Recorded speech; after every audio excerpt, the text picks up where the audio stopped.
Yes, hi, good afternoon, everyone. Welcome to the November 2021 TSCA 3030. Our topic today is PFAS chemicals, an update on PFAS.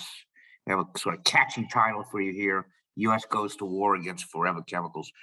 I actually, quite frankly, can't remember a case in the past where there's been so much activity against a class of chemicals. Maybe PCBs. Now, as you remember, the original impetus for the enactment of TSCA in 1976, was Love Canal and the concerns about PCB contamination, and that caused Congress to actually put together an entire title in TSCA to regulate PCBs. It didn't leave it to EPA to regulate PCBs. It was set up by a standalone title in TSCA. We might be going somewhere in that direction for PFAS. I mean, we certainly would have if we still had a Republican administration, but I think Congress is willing to give the Biden EPA a chance to see what they can do.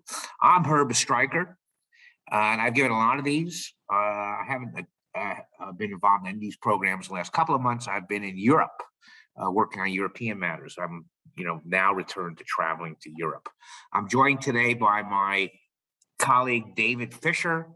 As you know, David was the former Deputy Assistant Administrator in the Office of Chemical Prevention and Safety, and we're very pleased to have him with the firm, and he's going to give us some insights as to what's going on as well with PFAS. Next slide, please.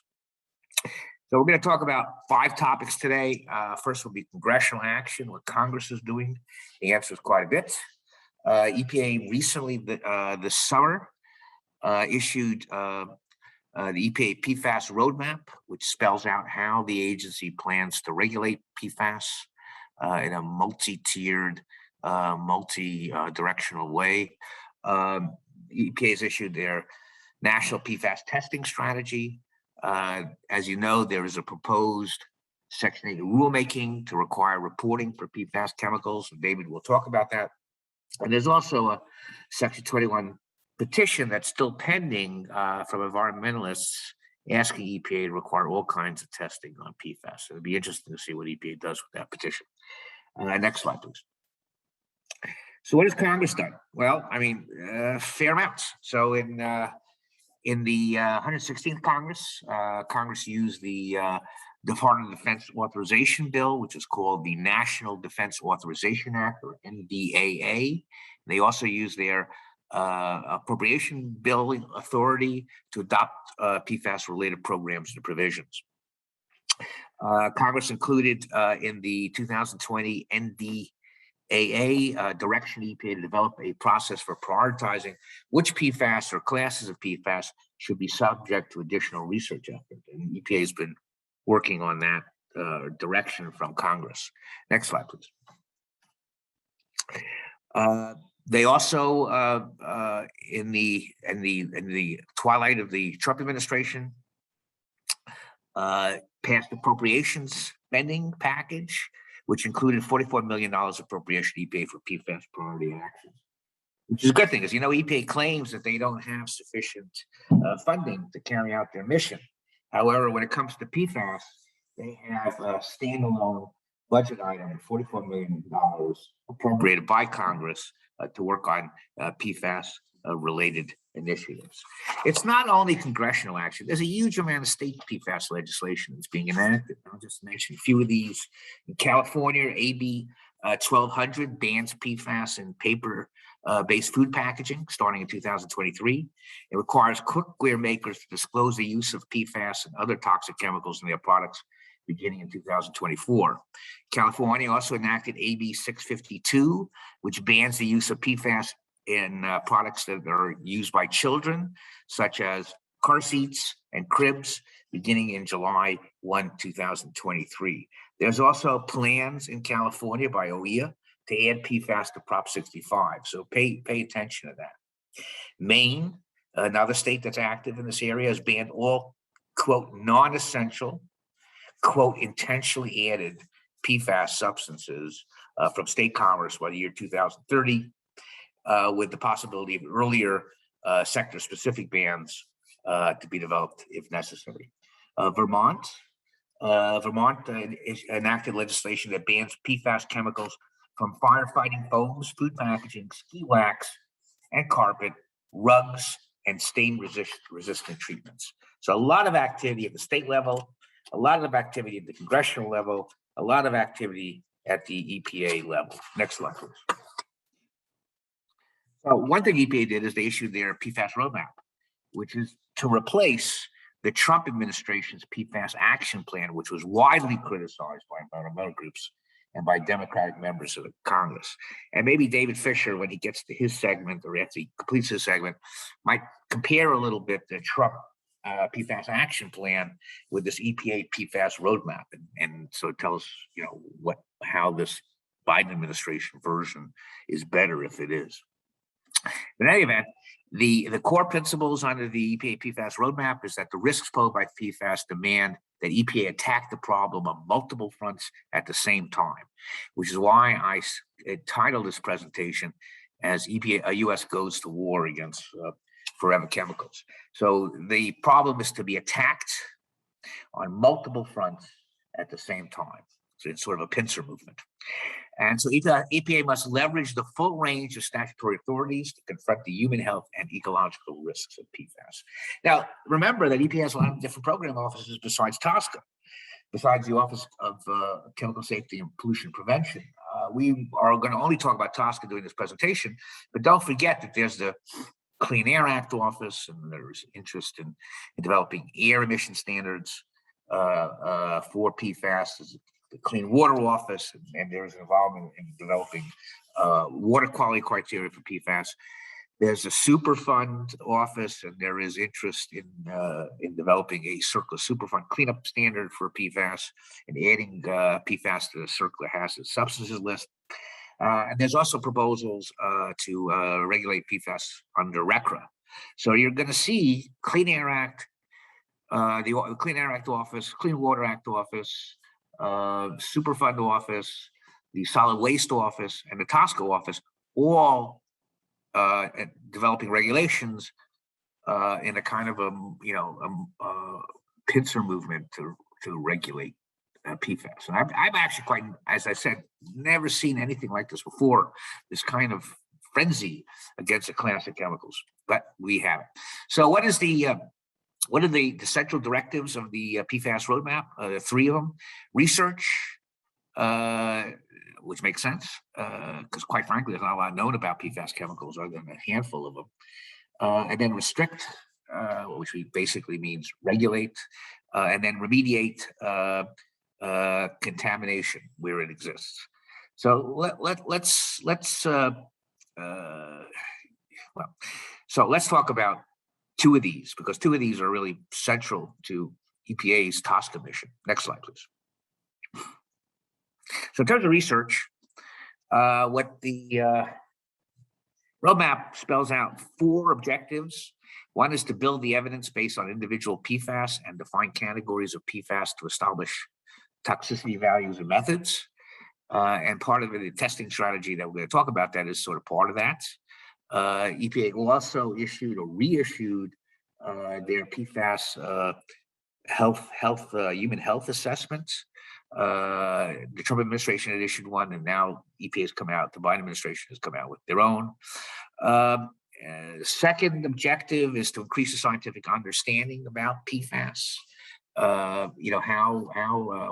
What are the sources of environmental contamination? How does PFAS expose people in the environment? And what are the human health and ecological effects of PFAS? Third objective is to expand research on emerging PFAS treatment, remediation, destruction, disposal, control technologies. That's more involved with remediation, which is more in the ambit of the RCRA, the Solid Waste Office. However, as you know, and what's probably going to happen as soon as EPA gets the data together, is EPA is going to prioritize PFAS for risk evaluation under Section 6 of TSCA, and ultimately come out with risk management rule under Section 6. Although, quite frankly, I think even before it could do any of that, I suspect that Congress will enact bans And so to move this thing in a much faster clip than Section 6 would allow EPA to proceed. The last objective is to conduct research to understand how PFAS contributes to economic justice, social justice, the cumulative burden on pollution in communities with environmental justice concerns. Next slide, please. So we talked about research. The second goal was restrict. Remember, the third goal is remediation. Not going to touch on that. So restrict is actually relevant to EPA's TSCA mission. And the objectives are, there are 4 of them. To use harmonized action under all available statutory authorities to control, prevent PFAS contamination, minimize PFAS exposure. And we've talked about those already in terms of the Clean Air Act, Office Clean Water Act, TSCA, et cetera. Place responsibility, so there's producer responsibility for limiting exposures and addressing the hazards of PFAS. Establish voluntary programs to reduce PFAS use and release, and prevent or minimize PFAS discharges and emissions in all communities, taking into account economic justice concerns. Next slide, please. What has EPA done specifically so far with respect to the roadmap? Roadmap recently came out. Well, in April 2021, EPA announced that if at least with respect to TSCA initiatives, that it would not grant low volume exemptions for PFAS substances. Apparently, there are a fair number of those out there. And so if you're, want to manufacture a new PFAS substance and you're hoping to go through the low volume exemption route to get to market quicker, forget it. And not only has EPA announced that they're going to plan to deny pending and future LVE submissions on PFAS substances, they actually have asked companies that hold existing LVEs for PFAS substances to voluntarily withdraw them. Of course, the stated or unstated threat is if they don't voluntarily withdraw them, EPA is going to withdraw them under their own authority. So basically, no LVEs, nothing will be in commerce that's a PFAS under an LVE. Next slide, please. They also plan to issue Section 5E orders for existing PFAS substances that are subject of SNUGs. So those will all be heavily regulated. I expect that they will not be allowed in commerce until a significant amount of data is developed. That also means that any PMN for PFAS is going to be subject to a Section 5E order. And so if you're thinking of manufacturing any new PFASs, I'd say forget it. And they also plan to use their SNUR authority to basically effectively ban PFASs that are no longer in active commerce to prevent their reintroduction into commerce. So quite a lot of activity. EPA using their Section 5 authority on PFAS substances. Next slide, please. So EPA also issued in October, this is last month, their national PFAS testing strategy, which I assume is geared towards, well, one of the objectives in the roadmap is research. And so to fulfill that objective, EPA has developed their national PFAS testing strategy. And they've designated 24 PFAS substances. I'm not going to go through these, but I will tell you how EPA came up with this list. And these will be subject to testing. There'll be tier testing, in vitro tests first, then in vivo, then very expensive tests. And so if you are a manufacturer import of any of these things, you need to expect to get a test order, probably 2022. Okay, so how did EPA come up with this list? Well, they have something called the DSS Tox database, which is rather interesting. ToxLogic and other programs that EPA uses. Apparently, that has information on 90,000 chemicals, so it's an invaluable list. I'd like to compare that to the European Chemical Agency dissemination of registration dossiers to see which one is higher quality. But they apparently have a database which is has information on all chemicals, whether in commerce or not. And then they applied various filters to 90,000, 900,000 chemicals. So they excluded chemicals without a defined structure because that way they couldn't tell whether they were PFAS substances or not. They applied the Office of Pollution Prevention and Toxics working definition of PFAS, and that definition basically means that there has to be at least 2 adjacent carbon atoms where one carbon is fully fluorinated and the other is at least partially fluorinated in order for something to fall within the OPPT working definition of PFAS. Now, why come up with that definition? Well, the idea is that if you don't have at least one carbon that's fully fluorinated, it's the substance is expected to degrade in the environment. And if you only have one carbon, only one CF3 and not another fluorinated carbon, then that's expected to degrade to trifluoroacetic acid, which is a well-studied substance. So that's the working definition of PFAS, at least that the TSCA office is using. And then they remove chemicals with unlikely human exposure or environmental presence. And then they remove chemicals for which you could not calculate a vapor pressure, because I guess that would be important to understand exposure. And they remove chemicals where any toxicity that shows up in their database is likely due to the non-perfluorinated part of the molecule. So after they had structural filters, they then divided those into 9 categories. And I listed them here. Some of them are PFAS derivatives. Some of them are silicone PFAS compounds, side chain fluorinated aromatic PFAS compounds, other aliphatic PFAS compounds, et cetera, et cetera. So they divide the universe from the first filter into 9 categories. They then separated those into further subcategories based on volatility and based on carbon number. And then they applied various additional filtering criteria, things like, whether there were, whether these substances were listed as active or inactive on the TSCA inventory. If they were listed as inactive, then they wouldn't be in commerce. Whether there was sufficient information on the substance already, or there was a lack of, or there was significant data gaps, whether there were identifiable manufacturers and importers of these substances, and various other filters. Then they grouped what they had, remaining things were grouped, and then they came up with the 24 substances that I mentioned. And the odd, interesting thing is, environmental groups claim, and I think part of the hysteria that we're seeing is that there are tens of thousands or thousands of PFAS substances in commerce, and we don't know anything about them. The ones that we do know something about are bad news. So, in fact, if you could start with a list of 6,504 PFAS substances, but at the end of the day, when you apply all these different filters, in terms of ones that we don't know anything about, in terms of ones that are actively in commerce, in terms of ones where, you can actually figure out who manufactures, imports them, you actually get down to 24.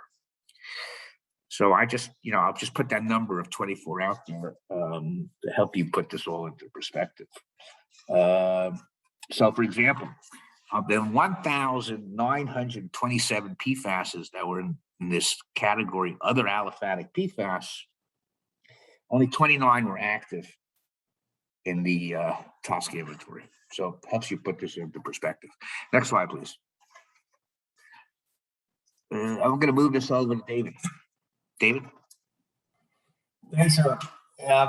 So just a quick response to the question that Herb posed to me earlier on about how does the roadmap kind of compare to the PFAS action plan that was developed in the prior administration. I would say they're similar documents. They're, I think, directionally the same or fairly comparable. I would say perhaps the roadmap is a little more deadline driven, but I don't view them as starkly different documents at all. I think they're very, very closely related. So let me, without further ado, let me jump into the last two items on our agenda for today. So many of you probably responded to the TSCA Section 8A7 proposed rule that was proposed a number of months ago. Herb mentioned the NDAA, the National Defense Authorization Act, FY 2020, which actually included this one sentence, which was responsible for EPA to, or required EPA to generate that proposed rule. EPA has stated that it plans to or intends to finalize the rule before the end of 2022 to comport with the January 1st, 2023 deadline that you see here on this slide. Next slide. So even though that one sentence looks, fair, it's broadly drafted, and it certainly comes across with quite a punch. I would not consider it a standalone provision per se in the overall realm of TSCA. So when EPA proposed their rule, they interpreted that statutory language as a standalone provision, even though it's attached to Section 8A. EPA viewed it as not really not really related to any of those other provisions in TSCA 8A, which is sort of bizarre because, as you just saw from the language itself, that one sentence in the NDAA explicitly references other sections of 8A.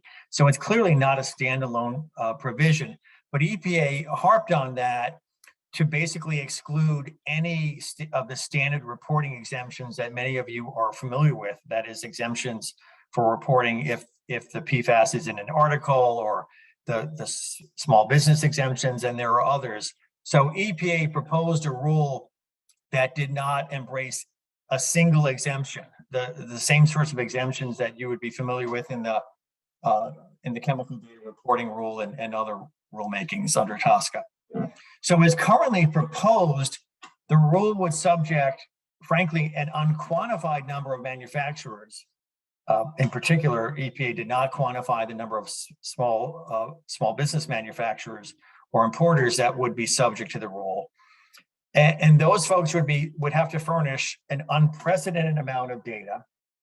That one sentence I mentioned, it does pack quite a punch because it refers to other sections of 8A, which bring in lots of data requirements. And the rule would reach back to 2011, but the number of PFAS that actually would be implicated are presently unknown.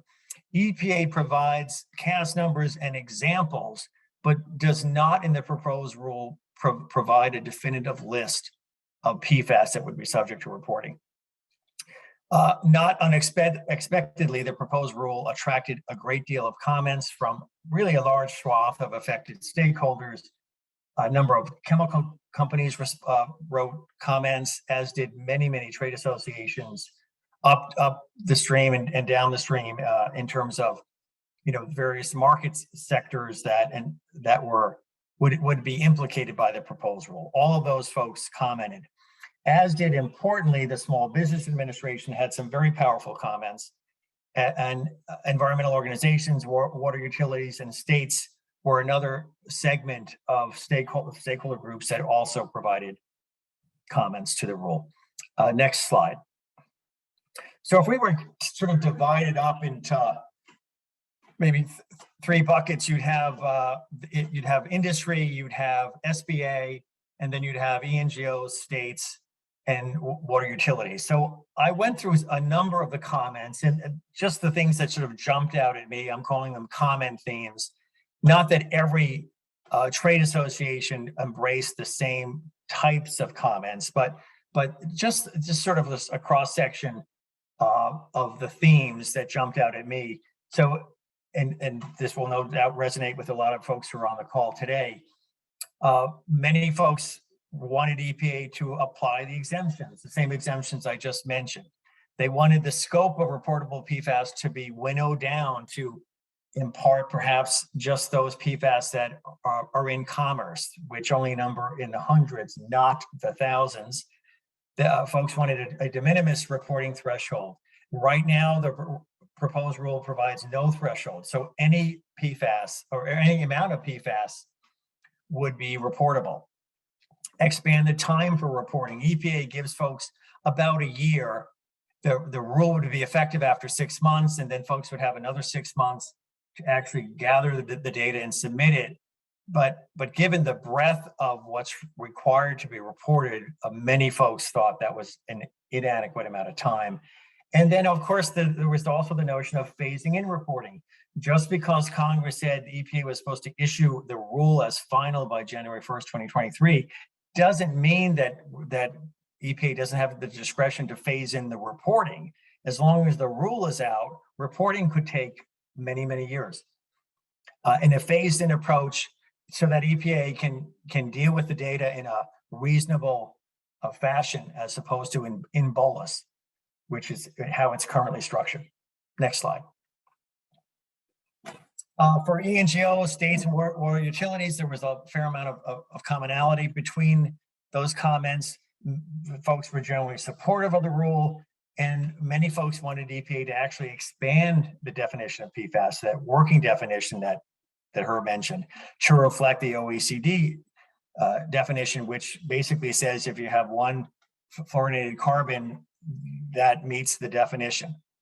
A very important set of comments were submitted by the Small Business Administration, which basically was very blunt in their critique of what EPA did, and that is EPA improperly certified the proposed rule as not having a significant economic impact on small entities under the Regulatory Flexibility Act.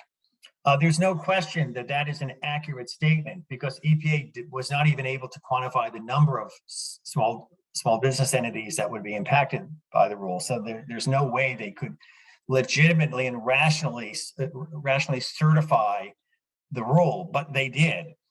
And then EPA, according to SBA, and I also believe this is absolutely spot on, with regard to the requirements of the Regulatory Flexibility Act, EPA should have conducted or convened a panel of the small business advocacy review panel before they actually issued the proposed rule, and they did not.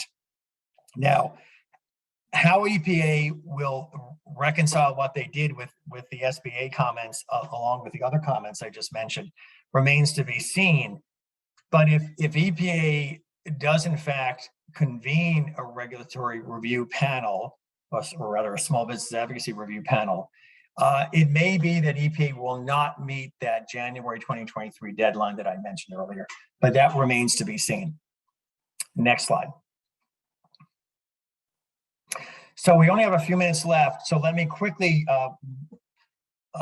highlight a couple of issues regarding the TSCA Section 21 PFAS testing petition, and that might have been lost a little bit with all the other PFAS activities that are out there that Herb mentioned. But this is an important one to keep your eye on. When I was at the agency as a deputy assistant administrator, I was very involved in this particular petition and worked with the team in trying to resolve it, or to reach a conclusion as to how we would deal with this petition. But just by way of a quick review, this was a petition filed by a number of environmental organizations, many of which are based in North Carolina, that would have compelled Chemours to initiate a vast array of health and environmental effects testing on no fewer than 54 PFAS manufactured, according to the petitioners, by Chemours at their Fayetteville, North Carolina facility. 54, that's a whole lot more than the number that Herb mentioned are part of the EPA's recently announced PFAS testing program. The petition also remarkably requested that Chemours fund a epidemiological study on the potential impacts of PFAS in communities in the Cape Fear River watershed. And I believe that the number of participants that the petitioners wanted as part of this epidemiological study were no fewer than 100,000 individuals. And moreover, they wanted the entire testing regime, and I believe including the EPI study, to be under the direction of a committee of the National Academy of Sciences. So the breadth of this petition was absolutely remarkable. I think probably the most far-reaching petition ever filed by anyone under the TSCA program. Next slide. So the petition, as you all know or may recall, was denied because petitioners failed to, quote, set forth the facts which it is claimed established that it is necessary to initiate the testing. So what EPA basically requires is you, petitioner, need to put yourselves in the shoes of EPA. What would EPA have to do to justify and legally support an order requiring Chemours, in this case, to initiate a testing regime? And we concluded that the petitioners failed to meet that burden. Petitioners filed a request for reconsideration of the denial of the petition, even though that's not actually, that notion of a request for reconsideration isn't baked into TSCA per se. It's generally understood that that petitioners do have that fundamental right to request reconsideration. That was done a few months ago. Concurrently, petitioners filed suit against the EPA in a district court in the Northern District of California. Now, the request for reconsideration and the litigation were sort of joined together in how EPA responded to the request for reconsideration. EPA, in fact, granted the request for reconsideration, but tied it into the litigation in basically agreeing with the petitioners that we'll grant your request for reconsideration. We need 90 days to determine whether or not we're going to grant your petition or not. That brings us down to the end of this calendar year, December 2021. Meanwhile, the litigation will be held in abeyance. So EPA dealt with both activities at once, and it's unclear precisely how EPA will render its decision. What will it do? I can imagine it denying in part and granting in part the petition. But based on everything that Herb just mentioned, the PFAS roadmap, et cetera, one would think that EPA would be wanting to be very careful as to how they reconcile their decision regarding this petition with all the activities they have underway within EPA to deal with PFAS. So one would presumably want to reconcile that so that their decision on the petition makes sense vis-a-vis the overall approach for how the agency is dealing with PFAS. So we should know within a couple months how all this is decided. Next slide. And that's all I've got. So thank you very much for your attention. That'll be the first time that there's been epidemiological study called in on the TSCA. So I'd be very surprised if that actually happens. But in any event, there's a couple of questions. I'm going to extend this for just a couple of minutes. Somebody asked about what's the outlook for PFAS polymers? Well, I haven't actually seen anything in the US. I do want to talk about the European situation a little bit. But presumably, if a polymer degrades into PFAS substances or contains PFAS impurities, it may get captured on these current activities. But Europe, so EFSA, which is the European Food Safety Agency, has stated that PFAS substances with a molecular weight less than 1,500 Daltons are of concern. As you know, the Europeans are coming up with a regulation to require registration of polymers, and fluorinated polymers of any type will fall outside the category of polymer low concern, which is different than the U.S. In the U.S., there has to at least be a fully chlorinated fully fluorinated carbon. There is, I think, the intention to include PFAS polymers in restrictions that the Europeans are developing.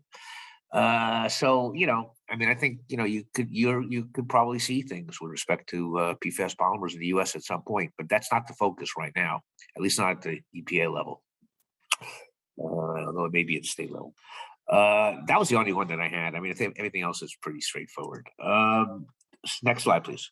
Oh, yeah, sorry. So please join us for our next TSCA 3030, which is December 8th. We will have our Reach 3030 on December 8th as well. As you know, we have the Reach 3030 every other month. And we also have OSHA 3030 this month, November 17th. And I believe the guest, this is the 100th, apparently the 100th OSHA 3030 that we've held. And we're going to have a guest speaker who is the chair of the commission. I think, yeah, I think that's right. So in any event, Chairman. Next slide, please. I'm Herbert Estreicher. I was joined today by David Fisher, and I hope you found today's program to be illuminating. We had quite a large number of participants, at least 150 to start. Take care, everybody. Enjoy Thanksgiving. Bye-bye.